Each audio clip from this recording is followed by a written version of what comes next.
Welcome back to Let's Play Out of the Park Baseball. We are here at the 2034 All-Star break with a record of 54-44. We are 9 games behind the Los Angeles Angels. They've just had a great start to the season, a great first half, but we are securing a wild card spot for now. But that is absolutely the minimum goal here. We have to make the playoffs this year. We pretty much have to make the playoffs every year. There's no soft rebuild from here. We want to be a consistent winning machine. Even if that's not the World Series every year, we want to be in the playoffs every year. All-star rosters have been announced, and hello, old friend. Hello, old friend Adam Macko. He is doing it again. Good for him. Good for Adam Macko. You can see here's how his career has gone since he just kind of went on a run for us in 2031, but now in 2034, he's doing the same for Cleveland. We have 2 All-Stars this year. One of those is Jeff Grantland, who just seems to be a perennial All-Star at this point in this save. That's 4 All-Star games in a row for him. And then Chris Greer is also an All-Star. He was injured for much of last season, so he wasn't able to do it. But this year, he has played in every single game, and he has put up Chris Greer-type numbers. It's so good to see that we have him extended, even though it is a costly extension, but we're glad to have him on the team for the long term nonetheless. Here are your All-Stars for the National League. Who's having a crazy good season? Cam Collier of the Reds, still of the Reds, which is nice to see. Cam Collier having a big year. Jake Kingston, this guy is always a problem in this save. Just a great all-around shortstop. Jackson Merrill, now a San Diego Padre, now a San Francisco Giant, previously a San Diego Padre, having a big year as well. Heading into the second half, the trade deadline is obviously coming up. That'll be at the end of July, and I don't really know what to expect from the trade deadline this year. I don't really know what the obvious need for the team is. Last year, I feel like we had obvious holes, and we filled them. We got Gabriel Arias, we got bullpen help, we got Paul Skeens, and that obviously made the team a lot better, and we had a really strong second half, and we were able to grab the division at the very end. I don't know what my expectations are right now. I don't really know how to necessarily improve this team. I mean, center field could be an area where we need some help, at least until Chris Baker comes back from this torn thumb ligament that's stolen away quite a bit of his season. We could add a pitcher. I could see us trading away Dan Wagner. He's not having a great year, but he still has years of team control left, though he is in arbitration. So if we could move on from him, that wouldn't be a terrible thing. And you could always use bullpen help, but I just don't entirely know what to expect here with this trade deadline. The other guy we could potentially trade is Jace Young, just because it's the last year of his deal, and what if we could get an even better infielder, taking on some salary? We have that ability. We can definitely take on salary. All right, fast forward here to July 30th. We've played some really bad ball coming out of the All-Star break. We got swept by the Angels. That was a 3-game set. Then we let the Astros take 2 of 3 from us, and then we're facing the Angels again, and they've already won the first 2 games of this 4-game set. That has dropped our record to 55-51. We are now currently 3rd in the division, and we are outside of a wild card spot. So I don't think this is going to be, we're 15 games off Los Angeles, right? So we're not going to win the division this year. We know that. It's just a question of making the moves now at the trade deadline to ensure that we can at least grab a wild card spot. Alrighty, we have our first trade of the deadline, and it is going to be dead simple. It is basically Sergio Treviso. Well, admit, I'm sad to see go, but he doesn't play a great center field. I think if he played a great center field, then we'd have a little bit of a different story here. We're going to trade for a guy who does play a great center field, and that is Nelson Rada, who currently in real life is a prospect for the Angels, probably the prospect for the Angels, if I'm being honest. It's not a great farm system for them. Sorry, shots fired. But Nelson Rada, injury proneness is wrecked, but you can see when he's played extremely well, and he plays elite center field defense, and we've had a little bit of concern about Baker's center field defense this year, and so this is a guy who can at least fill in center before Baker gets back, and then I think we'll, kind of come up with a rotation between the 4 outfielders of Rada, Baker, Okoro, and Sochi once Baker is back. But, these next 3 weeks are crucial, right? Those are important games, so we want to win those games, and we think Nelson Rada gives us a better chance to win those games than Sergio Treviso or Sal Frelick. Edgar Valiz is just AAA guy I'm going to have to throw in here, but that is the deal, and it's our first deal of the deadline. Nelson Rada, you are the new center fielder for now. The next deal is to strengthen the rotation that has been pretty good so far. We're going to trade for Reed Detmers, who I think is the best pitcher available at this trade deadline. He is 35 years old, but he has been one of the better pitchers throughout this whole simulation right here. currently on the Dodgers, already thrown 151 innings, my goodness, but at a 2.80 ERA, that is very impressive from Reed Detmers. We will have him down the stretch with the Dodgers retaining 50% of what's left on his contract. We're going to trade away Gilberto Herrera, who is a pretty good-looking outfielder. He's a pretty good-looking outfielder. We signed him for how much?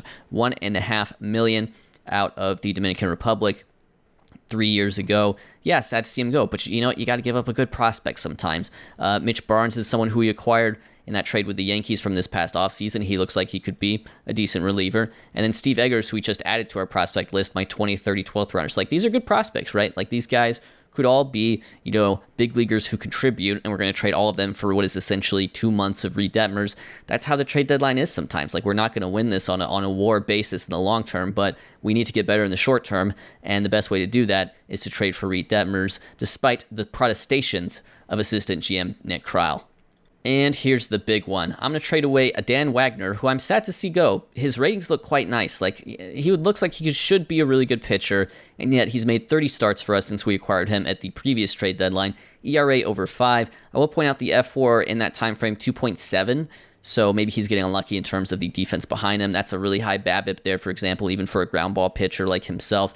Maybe unlucky with some sequencing and some defense behind him. Jace Young, it was a 1-year deal, and we're going to get an upgrade at third base. More on that later. Sal Frelick, no need for him with Rada departing. Bobby Thornton, guy came up, had a good run for us. 22 games, just very BABIP-y, but he's also killing it in AAA as well. I don't know, should I keep him around? But I just feel like McFarland is a guy I like more, even though he's had that weird defense stuff going on. And then Franco Aliman also hasn't quite worked for us. I mean, he's negative F4. I don't love him. I'm willing to move off of him. Again, this is the last year of his deal too. So, yeah. And then who are we getting in return? Well, we're trading with the Cincinnati Reds, and we want Cam Collier, who will be retaining, by the way, 30% of Cam Collier's deal. Having a great year this year, has just generally had a good career, as you can see. Generally been a good player. 5-WAR, 4-WAR, 5-WAR type seasons at third base, and we have, worked hard, and we've never really gotten a good third base fit for us, I think, up until now. And what's key, too, is he has another year left on his deal, so we will get him for 2035 as well. So it's not just necessarily a rental because we get him for 1 more year. So that's the trade that we are going to make for Cam Collier. Hopefully these 3 trades push us over the edge and at least get us into the playoffs. So this is how we'll set it up in the home stretch. It'll be Pitzer, Detmers, Drake, Cisneros, Shaya in the rotation. We add Ken Southard to the bullpen as a lefty specialist. He comes back up from AAA, also acquired in that Yankees trade. We have Grantland, Robertson, and Bodanza in those stopper roles. Lineups-wise, it's going to look like this. We're going to have Collier play third and bat second versus righties. He drops down to the 6 hole versus lefties. And we're just trying to make sure we don't have too many lefties in a row, although we will have Sochi and Collier to lead off there. Nelson Rada comes in. He will bat 6th and play center versus righties, batting 8th versus lefties. August 1st, you may have noticed that at the trade deadline, Pete Barker was injured with diagnosis pending. I would have considered trading him if not for that, but I think that, that kind of tanks the trade value if you don't actually know what the injury is. The injury, interestingly enough, is rotator cuff strain, which he also suffered in April. So he's very injury prone, and we're going to add him to the injured list. But at this point, there's someone in the starting pitching depth who I think has actually surpassed Pete Barker, which is crazy to say because, he started a playoff game for us last year. So we're going to place him on the injured list for now. And we're going to call up Robbie Spector back to the big leagues to serve that long relief role. And the thing about him is, a lot of teams wanted him at the deadline, and I just said no. I said no. I like Robbie Spector. I want to keep Robbie Spector around. I said no. Here is your August 1st report from the farm. We have a Hernfeld and Alvarado in the international complex. A Hernfeld could probably make his debut this year, but I think I'll just hold him in the complex until next year. Both looking quite good, though, with 4.5 star potential. Glad we got both in the same class this past winter. Heading on into players actually playing, we have David Morrell having a fine year in rookie ball, and then Nakamura Roach having an excellent year in rookie ball. I wouldn't mind moving up Nakamura at some point to maybe Arizona next year. We'll see, and then maybe full season A ball after that. I don't know. Prospects seem to develop slowly if you don't tweak with the aging speed a little bit. You're seeing some of our new draftees like Billy Graham, the preacher as I call him, And then as we move here into full season A ball, you probably want to check on Juan Bustillos. He's been fine in high A. He's just been fine. It's weird that he's ranked as the 6th best prospect in the league, and yet he's only 3-star potential. And these ratings are fine. I don't think they're necessarily amazing. We'll see. We'll see how he turns out. We've been waiting a long time. Let's see here. Ben Cowan is someone who I moved up to full season A ball this year, and he's done well. He's actually done quite well in full season A ball, a second base prospect that we drafted a few years ago. And then moving into AAA, Steve DeBona, ratings look nice. He's the 18th rated prospect. The avoid Ks is something we're going to have to work on because he struck out 151 times in 96 games at AAA and thus only has a 64 OPS plus. So I don't think he's a threat to get called up. If he were hitting well at AAA, then yeah, I could totally see that, but he's still got some room to grow. 24 years old, though. And then Damani Hairston is on pace to hit 65 home runs, but with him, the avoid Ks is also going to be a thing that we have to work on. I hope we can get him in the development lab because I think he's going to be the heir to Daniel Cuvée when that time comes. But hopefully we can work on these strikeouts in the meantime. Big moment in the save here. It is August 6th, so it's been officially a week after the trade deadline. We're 59 and 52. And Cam Collier, who we just traded for, and we also have another year of control, has played 5 games for us, and he is currently pending with an injury to his hand. I really don't like this. I really don't like where we're at right now. Oh boy. Out for 5 weeks. Okay, so that's crucial because that's like a crucial 5 weeks. Like that's most of the time, right, that we would actually have him on the team this year in the regular season, helping us actually secure a spot in the playoffs. But it does mean he could come back. Oh, and Nelson Rada has an injury as well. He's out 7 to 8 weeks. Did that just pop? That just popped. So 2 of the 3 main guys we just traded for at the deadline within a week cannot play for this team. This is unbelievable. I mean, his injury proneness was wrecked. He had a history, so I knew it was coming, but it's like, can you just hold on for like a couple months? Apparently not. We'll place him on the 10-day injured list. We will do the same for Collier, but I've got to figure some stuff out here because, we've traded away some of our depth to begin with to consolidate the talent to get these guys. Okay, well, I'm going to have to call up Jeff Boudreau, who you recall was actually Rule 5 from us. He actually got returned. He never made the opening day roster for whatever team Rule 5 to him. I can't remember. What team was that? Cleveland. So not having a good year in AAA this year either. He was quite good in 2033. He doesn't even really have the chops to play a good center field, but he at least has some experience there, so we'll have to call him up to play center until Baker returns. Chinchilla can play third base. That's not a huge issue necessarily, but I will have to call up a depth infielder as well. And I suppose that is going to be Franklin Arias, although he's not having a great year in AAA either. These are just the options we have. We traded away Bobby Thornton.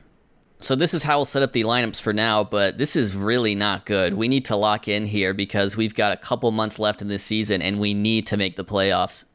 August 14th here, and this will tell you just how crazy it is right now. We are in last place in our division, technically, at 62 and 56, and yet we're also in a 3-way tie for that 3rd AL wildcard spot. So, yeah, it's pretty unbelievable scenes right now in the American League. And it gets even kookier. Hey, remember Reed Detmers? He has a day-to-day injury. That's a strained oblique. That may very well affect his performance one way or another. It certainly influences throwing. I don't know if that necessarily means influences pitching, but I think that's implied. Yeah, I'm just a mess right now. I don't even know how to manage this. I'm just genuinely upset. Ooh, Jeff Boudreau, though. 318. Okay. Something positive. August 20th, we are 64 and 58. Baker is ready to come back. I should probably just shove him straight into the lineup, but I'm going to at least give him a few games in the mind. No, you know what? I can't possibly do that. I mean, my starting center fielder is freaking Jeff Boudreau. Get in here, Chris Baker. Get into the lineup. Save our season, please. Alrighty, it is August 26th now. We are 66 and 62. That's currently 2 games out of a potential wild card spot.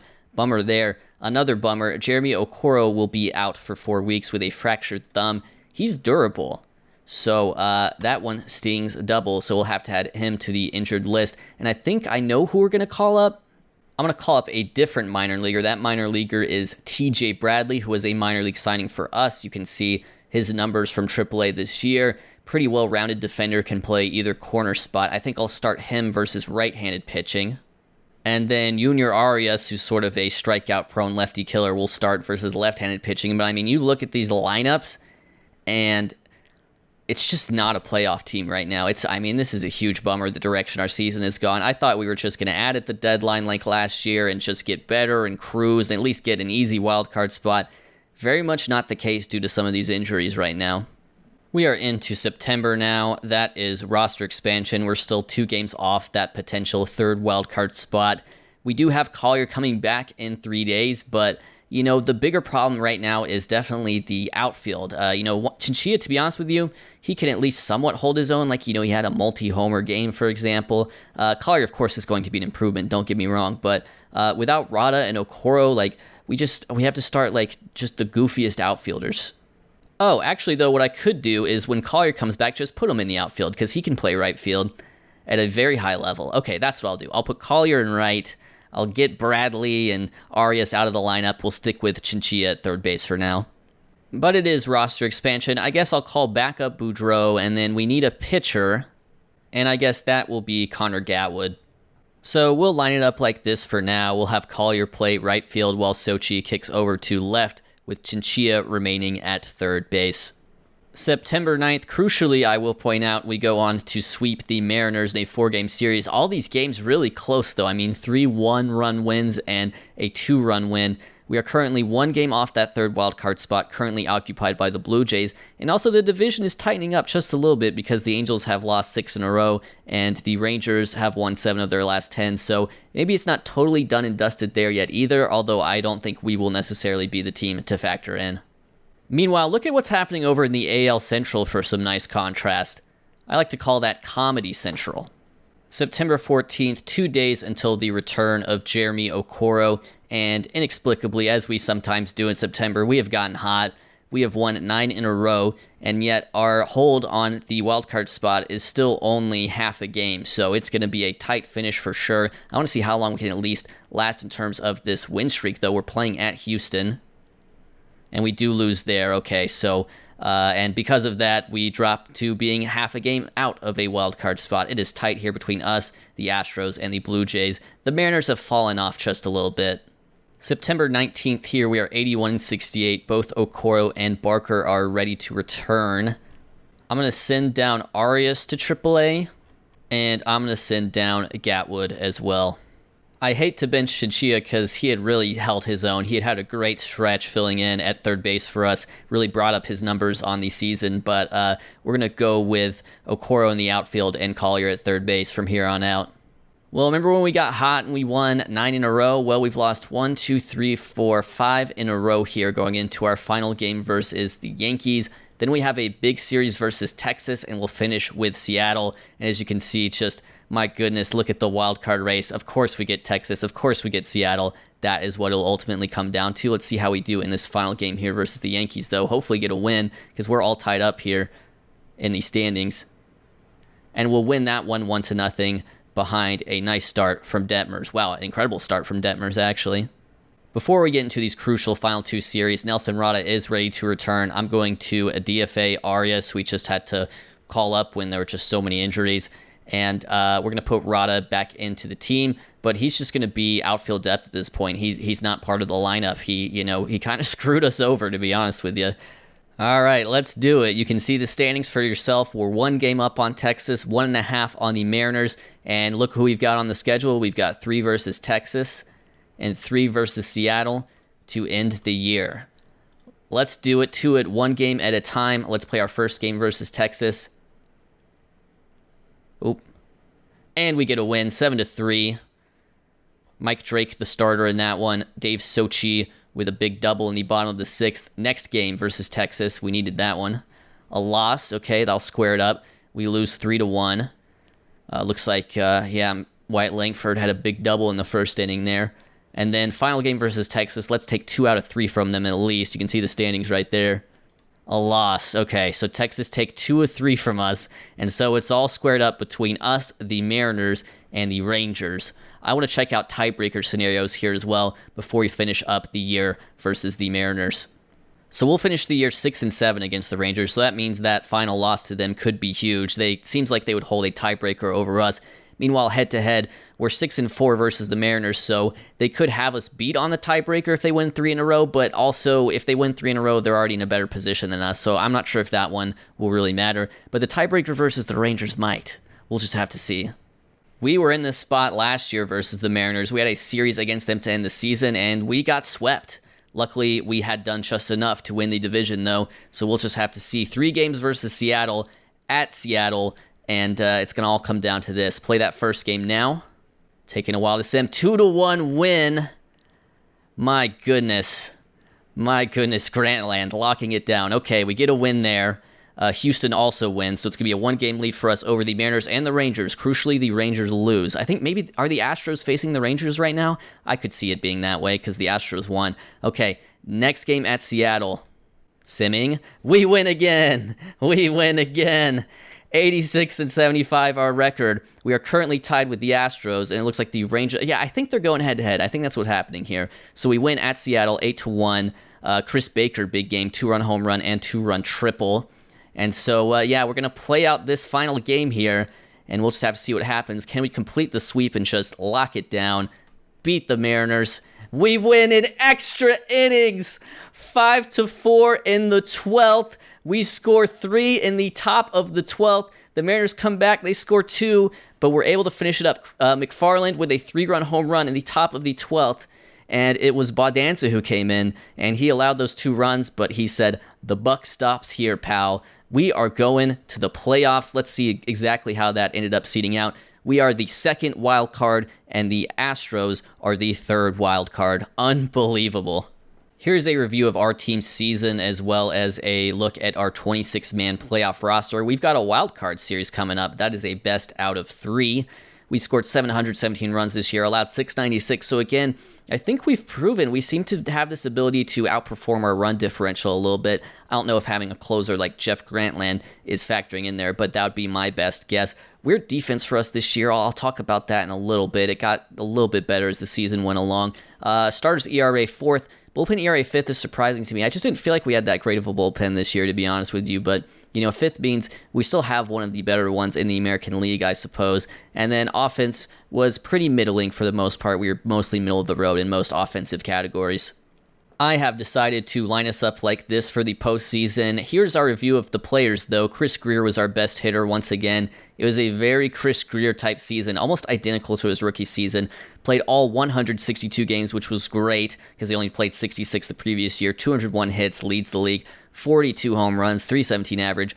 Guy is just an absolute monster. Collier came over, so, his stats with us actually aren't even all that great. You can see he hit 195 with us, but still, better than nothing, right? Dave Sochi, big year for him. 128 OPS plus 4.3 F4. I hate to say it, he may be tradable this offseason. We'll see. Nelson Rada simply going to be our 4th outfielder. No thanks to you, Nelson Rada. Are we in the playoffs? Chris Baker got hot in September. I mean, this stats for the season don't look good, but he got really hot in September, like post-injury and all that, because he had such a miserable start to the year, if you'll remember.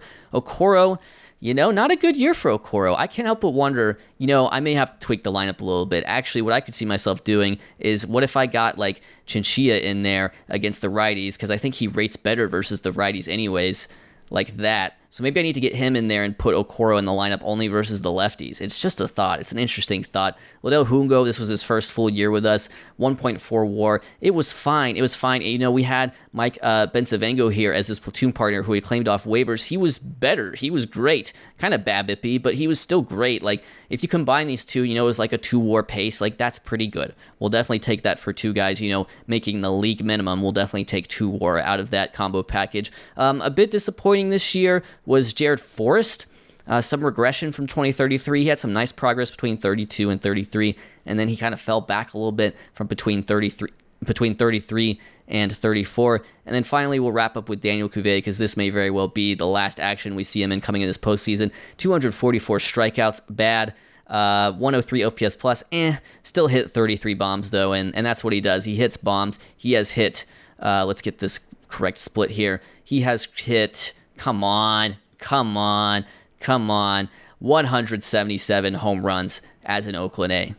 Here's a look at our pitching, how it'll set up, and our final 26-man roster, as well as the stats for this year. Tyler Pitzer, who has been our ace for a while here, it kind of felt like a passing of the torch type season, right? Like, I don't know if we'll extend him or not. I have a feeling we won't because, he took on some money in the Collier trade particularly. But yeah, we've talked about this being potentially his last year quite a few times. And by ERA, this was probably his worst season in an Oakland A's uniform. But still, I mean, if he leaves us, that's a career 3.39 ERA and 141 starts. Like, guy was just an absolute monster for us. About a strikeout per inning, 759, 762. But Mike Drake did better than him, and Mike Drake has himself the contract to stick around for quite some time. Mike Drake had an excellent year, 173 innings pitched, so he was able to add some workload there. Like, he was able to add 20 more innings over last season. Only allowed 9 home runs in those 173 innings, and so as a result, 3.32 ERA, 5.6 FWAR on the season. So yeah, maybe a passing of the torch there. Pitzer most likely, just because of how the rest works out, will start game 1, and then I could see maybe Shia in game 2. We'll have to see. So I'm not entirely sure what the order is going to be like heading into this wild card series, but I know Pitzer starts game 1 just because more than anything, he is rested to do so. Bullpen-wise, here's what we're looking at. Oh, I should review the other guys too. Jeremy Shia had a great year. I should shout that out. Control pitcher, only 31 walks in 172 innings. What I have to believe fundamentally about my ability as a GM is the ability to find back end of the rotation options like this guy, Jeremy Shia, and just make it work. So that's the fundamental belief I have to have. That's why we trade Wagner, for example. Robbie Spector, love this guy, only threw 46 innings for us, but I mean, he could be in the rotation next, right? That's sort of the deal with him. Cisneros was a starter for us. He was just kind of terrible down the stretch. He was actually quite good in terms of run prevention for most of the year, and then he just had like a really bad stretch, and so he'll be out of the bullpen, pitching out of the bullpen in the playoffs. And then as far as our bullpen goes, I just don't really think it was all that great. I mean, Salcedo had a nice year. I guess I could give him that. Robertson and Bodanza were kind of unconvincing at times in their stopper roles. And then Grantland had a really good year. I mean, you can't deny that. But even he was a little bit worse than he's normally been. Like, he had 2 ERAs here, and then this one was a little closer to 3. He's still excellent, don't get me wrong. The option, the thing about it is just trying to figure out how to get from these guys to Grantland. How are we going to bridge that gap between these guys to Grantland? That is going to be the tricky spot. One thing that could help is just having a guy like Spector and Cisneros coming out of the bullpen, as well as Pete Barker. Like I said, we didn't love the bullpen this year, so we just have a lot of starters in the bullpen. We'll see how that works in the playoffs.